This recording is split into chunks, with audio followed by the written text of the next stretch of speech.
na post talaga. Eh dito ko actually talaga nalabas yung self ko na parang kikay-kikay, very happy going na girl. So it's more on a nagpapasaya talaga kami, nag-entertain kami ng mga tao. Sa studio po, more than 600 people or 700 people yung nasa loob ng studio, and everyday nakikita mo sila. So iba yung saya na kapag nandun ka and ikaw talaga mismo yung nagpapasaya and nagtutulong sa mga tao. Iba din po yung fulfillment.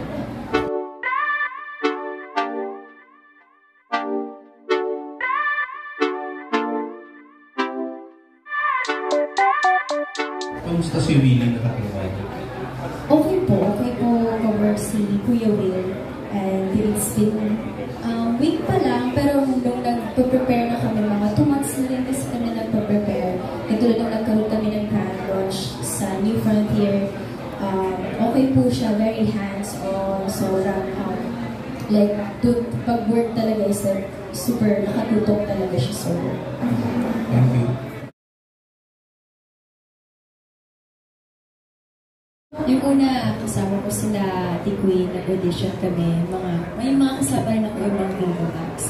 But then, hindi ako nakapasok nun. And then, yung second time, hindi ko talaga inayawan. So, yun talaga pinush ko, nag-audition ulit ako ng second time. Ang kasama ko naman nun, puro mga beauty queen. Beauty queen sila lahat. So, sabi ko, mukha ka naman beauty queen. Sama si Jojo. Alam mo, Jo, kasi iniisip ko nga kung sino kamukha niya nung binanggit mo na Samsi. Saka lang na-realize na oo, kamukha mo siya, hindi lang basta kamukha. Oh, thank you. So yun, second time na nag-audition ako, doon, hindi ko talaga siya sinuwa. So mag-audition pa rin ako. Piling ko, pinagkamalan ni Kuya Will na si Samsi yun ako. Short, hindi pa po ako short hair nun. Pero yun nga, natuwa po siya kasi hindi talaga ako nag-give up. So parang pumunta pa rin ako ng second time. Nung una po kasi, ang ginawa lang po namin is sing and dance, yung mga talent namin. So we perform, kumanta kami, and then sumayaw. So parang ang sinabi niya, bibigyan ka na lang namin ng segment na pwede kang sumayaw at kumanta. So sabi ko, parang gusto ko talagang magbigay ng fun sa lahat ng mga tao. So nung second time, sabi niya, okay, may dedication siya sa self niya and alam niya yung self niya. So yun, that was the time na sabi ko, sobrang grateful ako. And also with the help of Positive din naman na. So, pero syempre, congratulations ng bongga, di ba? Ngayon, napapanood ka mula Lunes hanggang Friday. Yes, di ba? Tapos, actually, hindi ko naman napansin na nagpagupit ka eh. Oo. Parang ang haba-haba pa rin ng hair mo. Kasi may nakabantay. After na nangyaring cheater, tinawag siya. Pero talagang pinapatunayan niya, na ang bongga, kanina nung pumasok ako sa pinto, kasi bumili ako ng Starbucks, nakita ko nakatingin si Christine, sumisenya-senya siya, may sinasabi siya. So, ako ang sinisenya sa nito. Pagtingin ko, okay. Nag-uusap talaga sila sa at saka sa mata ni Nico, ang bongga, no? Talagang okay lang sa'yo na nakikita na lahat na nakabantay siya. At least, kita na... Hindi siya nakabantay. Like, supportive talaga na siya. Doon lahat naman siguro, wala namang perfect na relationship. Wala perfect. So ano mo yun? Status mo talaga. Relationship status mo. Totoo. Kasi kilala ka naman namin, never ka nagsinungaling, di ba? Actually, naging very proud ka nga dati. Nabi mo talaga na diniba po ang virginity mo. Ay, naku! Sir talaga. Kaya love na love kita. Next question na po. Hindi, pero ano talaga ang relationship status mo? Together. Together. We're together.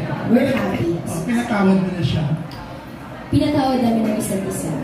Pero, hindi mo kinakalimutan. Siyempre, dapat yun ang maging gabay mo. Hindi. Pero, kasama ka rin doon sa advocacy niya na no to bullying. Dito sa Coronado. Meron daw siya sa mga Bulacan na, yung mga high school kids. Akala ko yung post. Yes, gumagawa kasi siya ng new advocacy now. So, sinusupport ko siya. Like, dun sa mga bata sa Bulacan, nag-start kami sa Bulacan. So, ang ginagawa niya rin now, like yung sa no bullying.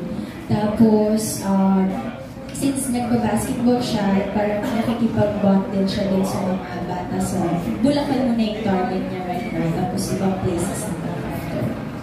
Sabi niya kasi, hindi naman na-explain mabuti.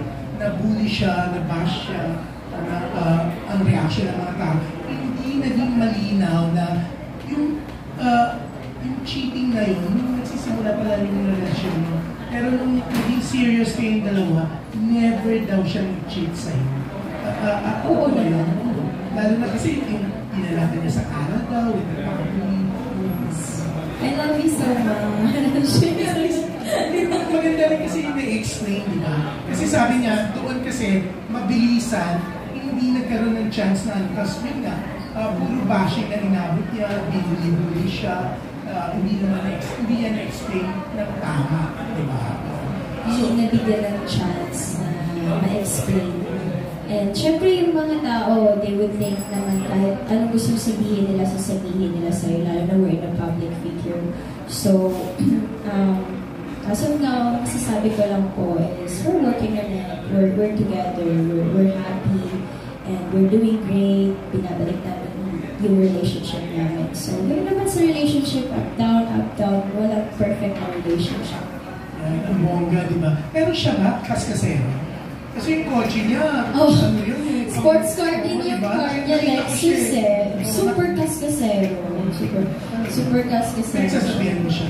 Na minsan magbagal-bagal. Kasi minsan parang atakihin na ako. Yeah. I saw him once kasi sa Burgos Circle. Nakita po namin nato kayo one time. Hindi, wala ka nun, nasa taas ka daw. Talagang pagkakita namin, talagang may explanation siya. Oh, nasa taas si Christine. Nag-explain ko, parang guilty. Pero kasi sabi niya, kasi kilala niyo si Christine, kaya sinabi raw kaagad niya, hindi daw dahil guilty siya. Kala ko naman... Kasi na-mention niya po sa akin, gusto niyo po, usap na lang tayo. Hindi, sinabi naman niya. Pero yun,